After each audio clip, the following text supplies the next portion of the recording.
Welcome to Act 1 of Macbeth. In Act 1, we will see King Duncan, the King of Scotland, Malcolm and Donalbain, Duncan's sons, Macbeth and Banquo, generals of the king's army. That means they are in charge of the king's army.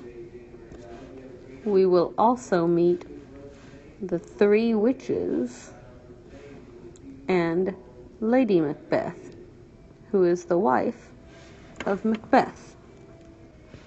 Act 1 opens up on a deserted battlefield somewhere in Scotland. When shall we three meet again? In thunder, lightning, or in rain? The first witch is asking the other two, when are we going to meet up again? Like, what kind of weather should I be looking for? How will I know when to meet? Remember, they didn't all have smartphones with clocks in them. They didn't even all have watches back then.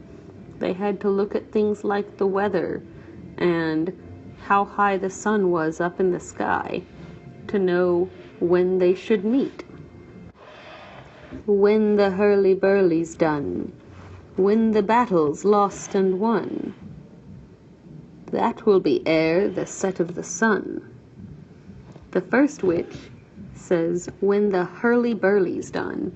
Hurly-burly is a word that Shakespeare made up. It means the mess, the messy stuff. When the battle is lost and won. When one side loses, the other side wins. And the other witch says, well, that'll be before the sun sets. That'll be today. When she says ere, that means before. So the witch, we see, knows already when a battle that's happening far away is going to be won, when it'll be finished with.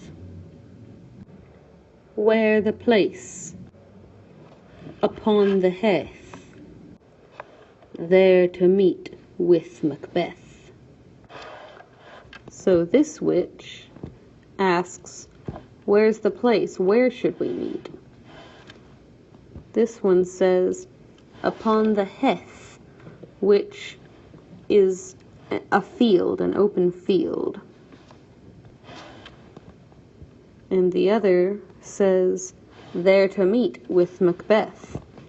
So they're saying they're going to meet up together after the battle, which is going to be later today, on a field, and they're going to meet Macbeth there. Something else we can see in this is what Shakespeare's famous for. You can hear the rhythm all through this page. And you can hear the rhyme scheme, too. He writes poems that are like plays. He writes plays that are like poems that are like songs. When shall we three meet again? In thunder, lightning, or in rain? When the hurly-burly's done, when the battle's lost and won, that'll be ere the set of sun. Where the place upon the heath, there to meet with Macbeth. And when it's done right, this can make the whole thing seem creepier, because here you've got these ugly, creepy old ladies who are talking about things that haven't even happened yet, like they already know when something far away is going to happen. And they're all saying it in perfect rhythm with each other, and they're all rhyming. And it's a little bit creepy. Fair is foul, and foul is fair. Hover through the fog and filthy air. So they're saying fair, that means pretty, is foul, that means ugly. So pretty is ugly, and ugly is pretty. They're turning everything upside down. And they say, hover through the fog and filthy air. They're going to fly away. And then they turn into crows and they fly away. Our next scene takes place in a camp near Forres, Scotland. If you need to, go back to the map on the beginning of this video and find where Forres, Scotland is, so you can see where they are. Here we see King Duncan, who's talking to his son, Malcolm, and one of his lords over here. The king says, "What bloody man is that? He can report, as seemeth by his plight, of how the battle goes." So, who's that guy over there that's all bloody? It looks like, based on his plight, his problems that he's having of being all bloody, it seems like he can report on how the battle's going. The king doesn't actually go out to battle back then, because if the king dies, then that could put the whole country in danger, just like the president isn't the one going out to battle now. So the king sees some soldier coming back from the battle and asks maybe he can tell us how the battle's going. Malcolm says, "Father, this is the sergeant who, like a good and hardy soldier, fought against my capture." So we find out that this man is a sergeant, he's an officer, who Malcolm really likes because this soldier got all bloody trying to protect the Prince Malcolm from getting captured. Malcolm says, "Hail!" That means hello. "Hail, brave friend, say to the king, how stood the battlefield as thou didst leave it?" Hey, brave friend, tell the king what the battlefield looked like when you left. And now we're starting to hear his story. He says, "Doubtful it stood, as two spent swimmers that do grasp each other and choke for air." We weren't sure what was going to happen. It was like two people swimming, who are so tired that they're both just holding on to each other to try and stay afloat. "The merciless Macdonwald from the Western Isles of ample men and weapons is supplied." So we find out that Macdonwald is who they're fighting against. And sometimes to keep that rhythm going, Shakespeare would switch the words around. So instead of saying that Macdonwald is supplied with ample men and weapons, that means plenty of men and weapons, he switches it around. What he means is, Macdonwald has a lot of men and weapons. He just says it the other way around instead. "And fortune, on his damned quarrel smiling, showed like a rebel's whore." A quarrel is a fight, and fortune means luck. It has a capital F here because they're using what's called personification. They're pretending like fortune, good luck, is a person who saw Macdonwald's fight, his quarrel, and was smiling on it. Now, we know luck's not actually a person, so that's why this personification of fortune, making it sound like a person, is just a literary device. So, we know that we didn't know how the battle was going. Macdonwald had a lot of men and weapons, and fortune, good luck, really seems to be favoring him. But all to naught, for brave Macbeth, well he deserves that name, brave, disdaining fortune, looking down on fortune, with his brandished steel, with his weapon drawn, his weapon is made out of steel, unseamed him from the nave to the chops. The nave is short for the navel, the belly button. And if Macbeth unseamed him, that means like the seam on your clothes, that holds the clothes together. If you unseam your clothes, then you're pulling that seam apart so that your clothes will all fall apart. This sergeant is saying that Macbeth unseamed MacDonald, that he cut MacDonald apart so that he would fall apart from his belly button, the nave, up to the chops, his jaw, and fixed his head upon our battlements. So he cut this guy open and then cut his head off and put it on top of the edge of their camp so that the enemies could see that they had lost. The king replies, "Oh, valiant cousin." Valiant means brave and daring. He says, "Valiant cousin, worthy gentleman." He's talking about Macbeth, who saved them, who killed the bad guy. The sergeant continues, "No sooner had that army taken flight, but the Norwegian horde attacked afresh." So as soon as that army ran away because their leader was dead, the Norwegian horde, the army from Norway, attacked afresh. They attacked again. The king asks, "Dismayed this not our captains?" Or dismayed not this our captains, Macbeth and Banquo? Weren't they dismayed? Weren't they upset and disappointed when they saw this? And the sergeant replies, "As sparrows eagles, or the hare the lion." So when Duncan asks, didn't this dismay our captains Macbeth and Banquo, the sergeant replies, "Only as much as sparrows upset eagles, or as the hare, the rabbit, upsets the lion. 'Cause eagles don't care about sparrows. A lion's not going to be afraid of a rabbit." And then he continues and says, "They were as cannons overcharged with double cracks, so they doubly redoubled strokes upon the foe."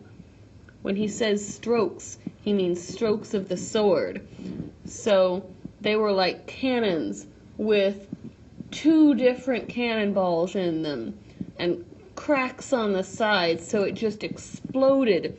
So they doubly exploded and just fought twice as hard against their enemies.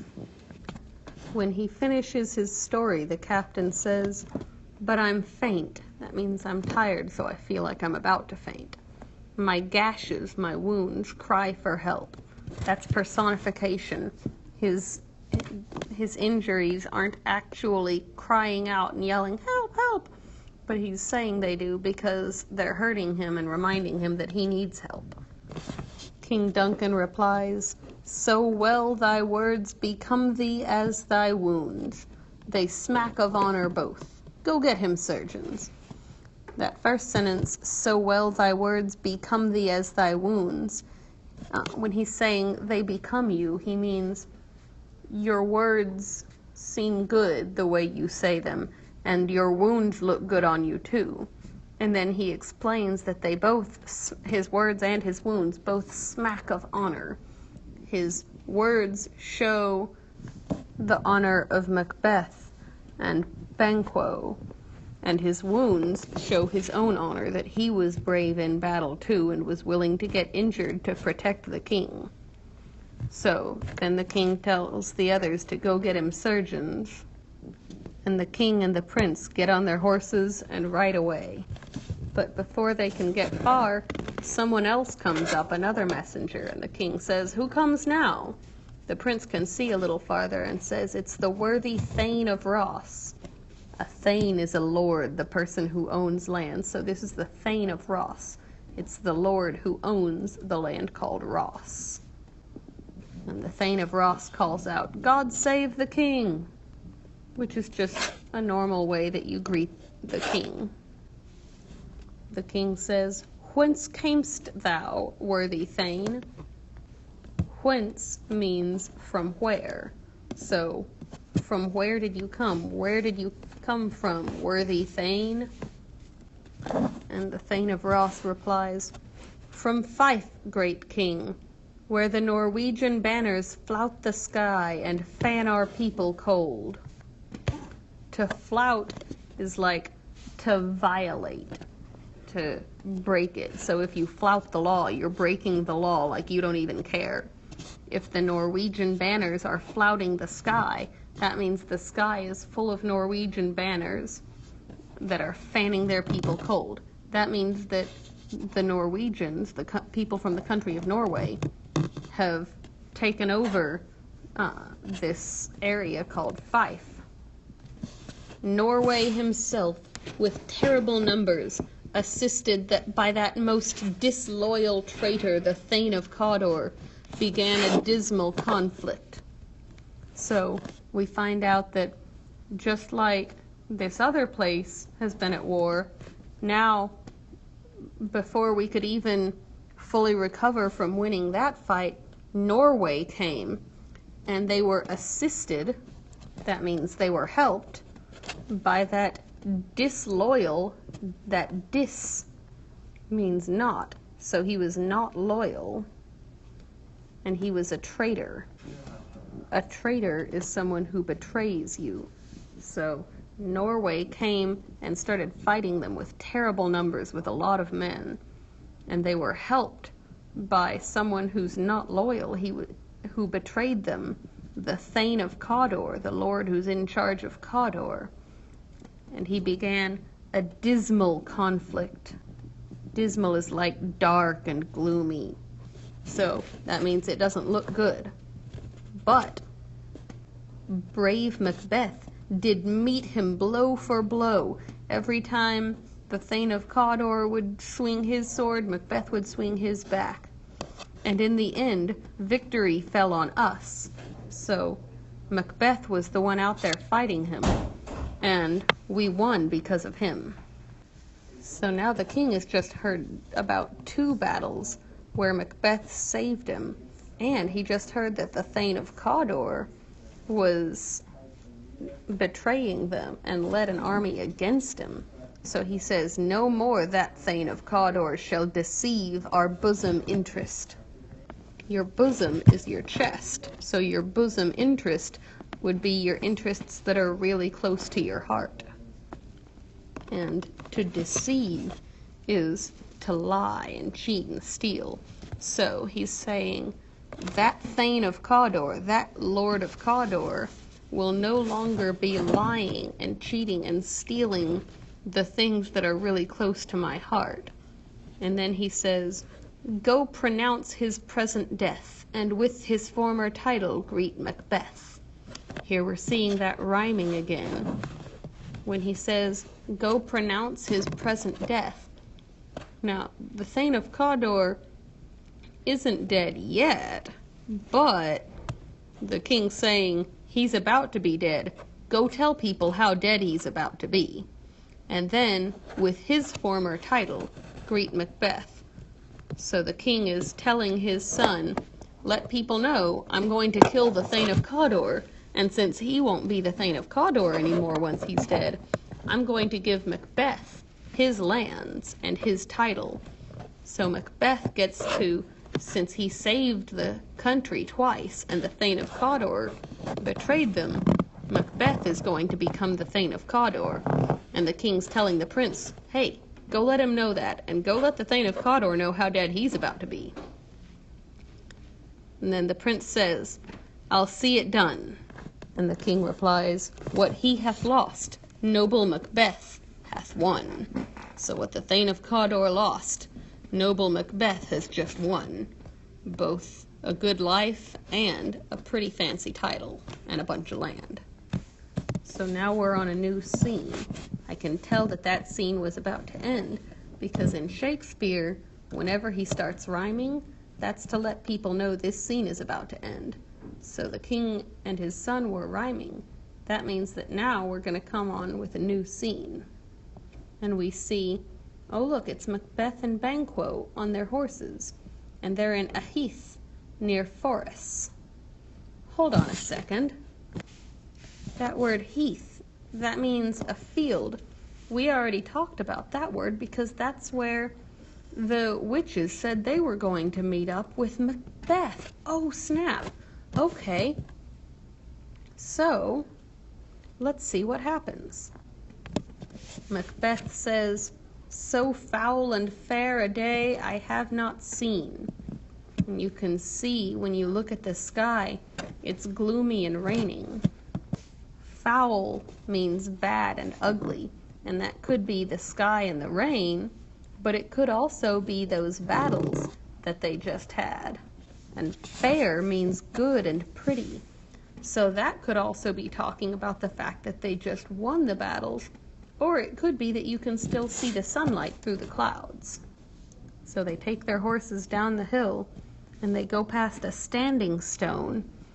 Those are things that in England back then, and some even still stand now, those were used by people like witches. And there they are, our three witches from before, are sitting there waiting for Macbeth like they knew he was coming. And it looks like Banquo is the one that calls out to Macbeth and says, "What are these, so withered?" That means like old and wrinkly. And so wild in their attire. That means their clothes. That look not like the inhabitants of earth, and yet are on it. Inhabitants are people who live in a certain place, who inhabit it. And so Banquo is asking, what are these? Who are these people that look so old and wrinkly, and they're dressed so wild, and they don't look like they belong on Earth, and yet here they are on Earth? He then asks them directly, "Live you, or are you aught that man may question?" So, are you alive, or are you even anything that humans are allowed to ask questions to? Speak if you can. What are you? He's asking them directly, what are you? Can I even ask you? Talk to me. And then the witches talk. But they're not talking to Banquo, even though he's the one that talked to them. They say, "All hail, Macbeth. Hail to thee, Thane of Glamis." Hail means hello, and they're saying hello to Macbeth, who is already the Thane of Glamis. And then they say, "All hail, Macbeth. Hail to thee, Thane of Cawdor." Now, Macbeth hasn't heard that he's Thane of Cawdor yet, but how could the witches know if even Macbeth doesn't know? And then the third witch says, "All hail, Macbeth, that shalt be king hereafter." Hereafter, you can break that into its two parts. It means after here, after this. So they're saying, "Hello, Macbeth, the Thane of Glamis," and then they're saying, "Hello, Macbeth, the Thane of Cawdor," and he doesn't even know that yet. And then they say, "Hello, Macbeth, who's going to be king later." What? Now in this next panel, look at their faces. See how much they're freaking out? Wouldn't you be freaked out? Banquo says, "If you can look into the seeds of time, if you can see ahead of in time and see what's growing, what's going to be, and say which grain will grow and which will not, speak then to me, who neither beg nor fear your favors nor your hate." So he's letting them know, I'm not going to beg your favors. I'm not going to beg you to do me a favor. But I'm not going to fear your hate either. I'm not afraid of you. So if you can see through time and see what's going to happen, tell me about myself. Talk to me. And they reply, "Hail, hail, hail. Lesser than Macbeth and greater. You're less than him, but you're more. Not so happy, yet much happier. Thou shalt get kings. Your kids will be king, though thou be none. So you won't be the king, but your children will be. So all hail Macbeth and Banquo." And then they just start walking away, chanting, "Banquo and Macbeth, all hail." And Macbeth calls out to them and says, "Stay, you imperfect speakers, tell me more." "By Sinel's death," he says, "I know I am Thane of Glamis, but how of Cawdor? The Thane of Cawdor lives, a prosperous gentleman." Prosperous is an adjective that means he's doing pretty well for himself. So he's saying, how am I the Thane of Cawdor? Like, I just saw him. He's alive and well and doing pretty well for himself. And to be king stands not within the prospect of belief. So I couldn't even ever believe that I would ever be king. Say from whence you owe this strange intelligence. So tell me where you got this information from. Or why upon this blasted heath you stop our way with such prophetic greeting. So tell me where you got this information from, or why on this blasted plain you would stop and tell us this stuff. Speak, I charge you, I order you to speak. But then a crack of lightning, and they disappear. Banquo says, "The earth hath bubbles as the water has, and these are of them. Whither are they vanished?" So he's saying that the earth must have bubbles like water, and just like bubbles pop and disappear, so these witches have popped and disappeared. Whither are they vanished means where did they disappear to? Whither means where, and vanished means disappeared. So where'd they go? "Into the air," Macbeth says, "and what seemed corporal, what seemed solid and real, melted as breath into the wind. Would they had stayed," means I wish they stayed. Banquo says, "Were such apparitions here at all? Like, were they even here? Were we imagining it?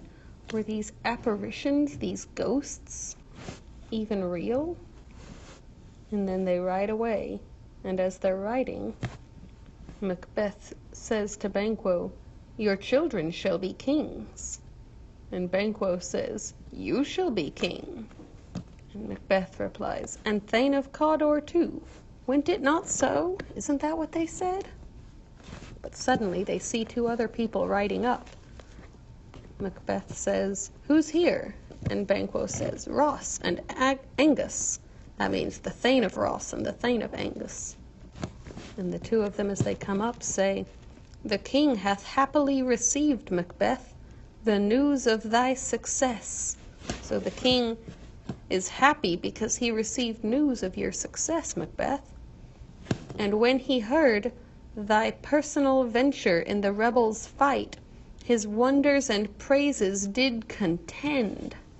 So when he heard of your personal venture, your little trip in the rebels' fight, his wonders and praises did contend.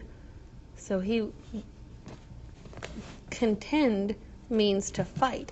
So his wonder, his amazement, and his praises were like fighting each other because he wasn't sure which one was stronger. His amazement that Macbeth had done all that, or his praises for how great Macbeth was. And then the other guy says, "We are sent to give thee from our royal master thanks." So the king sent us personally to tell you thank you for him. "And for an earnest of a greater honor, he bade me from him call thee Thane of Cawdor, in which promotion, hail most worthy Thane, for it is thine." So for an even greater honor, he's saying, I'm supposed to call you Thane of Cawdor. I'm giving you a promotion, so now you're the Thane of Cawdor. So, hail most worthy Thane, congrats. And Banquo whispers, "What? Can the devil speak true? Could those witches have told the truth even though they only knew it from the devil?" And Macbeth says, "The Thane of Cawdor lives. Why do you dress me in borrowed robes? Why are you giving me his title when he's still alive?" And we'll find out the answer to that next time.